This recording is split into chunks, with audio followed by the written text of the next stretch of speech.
जय Jagannath breaking news students सांग माने आपण मानकर सीएचएसएल आउ JE tier 2 exam date declare हो जाइछि। ए छोटिया वीडियो रे मु आपण मानकु संपूर्ण डिटेल इन्फॉर्म करिवि। वीडियो को स्टार्ट करिबा, वीडियो को शेष जाए देखिबे। एसएससी जेई 2025 रो पेपर 2 टायर 2 परीक्षा 7 एप्रिल 2026 रु अनुष्ठित हब। आउ एसएससी सीएचएसएल 2025 रो टायर 2 परीक्षा 10 एप्रिल 2026 रे अनुष्ठित हब।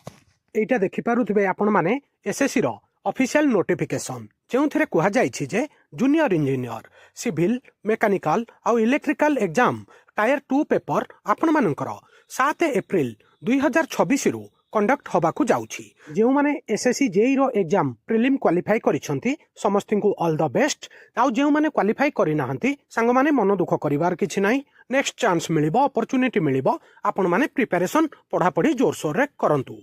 एबे सीएचएसएल विषय रे आपण को जणै दउछि, देखि पारुथिबे एटा ऑफिशियल नोटिफिकेशन जेउथिरे कुहा जाइछि जे आपणकर एग्जाम 10 एप्रिल 2026 रु टायर 2 कंप्यूटर टेस्ट एग्जाम आपणकर हब। 2025 मसिया एसएससी सीएचएसएल डाटा विषय रे आपण को जणाउछि। 2025 मसिया रो सीएचएसएल रे 11,07,975 पिला एग्जाम देइथिले, एग्जाम अपियर करिथिले।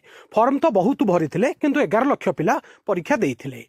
आ टोटल वैकेंसी थिला मात्र 3,131 टा। आउ टायर 2 पई क्वालिफाई करिसंती 39,901 जण पिला। सांग माने देखि पारुथिबे कंपटीशन को भलिया। सेथि पई जेउ माने एग्जाम क्वालिफाई करिसंती प्रिलिम तांको समस्तिं को ऑल द बेस्ट। आउ जेउ मानकर एग्जाम भलो होइनी सांग माने कोनोसी मन दुख करिवार नाही। आपण माने प्रिपरेशन जोर सोर रे करंतु। 2026 रे आपण को आउ थरे अपॉर्चुनिटी मिलिबो। केबे हेले निज मन को छोटो करंतु नाही। देखि पारुथबे कंपटीशन को भलिया होउची। मात्र 3000 वैकेंसी पई 11 लाख पिला परीक्षा दउछंती। आपणकर प्रिपरेशन को लेवल रे अछि आपण माने निज स्कोर कार्ड रे ताको ऑब्जर्व करंतु। आउ नेक्स्ट ईयर आपणकर एग्जाम निश्चित रूपे भलो हबो।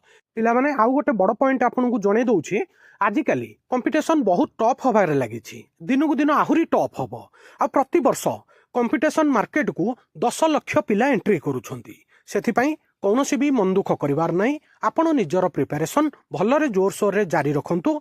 आउ एसएससी न होले भी ओएसएससी रे आपण क्वालिफाई करिवे। आउ अलगा छोटो मोटो एग्जाम, रेलवे एग्जाम एई सब आपणकर क्वालिफाई हबो। सेथि पई डेली 4 रु 5 घंटा पाठ पढ़ंतु। आउ 2026 मसिया रे आपणकर रिजल्ट निश्चित रूपे भलो हबो। सांग माने ए छोटिया वीडियो रे मु आपण मानकु एसएससी सीएचएसएल आउ जेई रो टायर 2 एग्जाम विषय रे संपूर्ण डिटेल अपडेट करैली। वीडियो केमिति लागिला निज ओपिनियन कमेंट माध्यम रे जणाइबे। वीडियो को लाइक करिवे, हाइक करिवे। ओडिसा रो समस्त छात्र छात्री युवपीढ़ी पाखक शेयर करिवे। आउ नुआ थिले वर्ल्ड अफेयर मधुजी के ओडिया चैनल को सब्सक्राइब करिवे। वीडियो देखिथिबारु बहुत बहुत धन्यवाद। जय जगन्नाथ। आपण माने समस्तिं को आपण मानकर आगामी प्रत्येक competitive exam pi all the very best.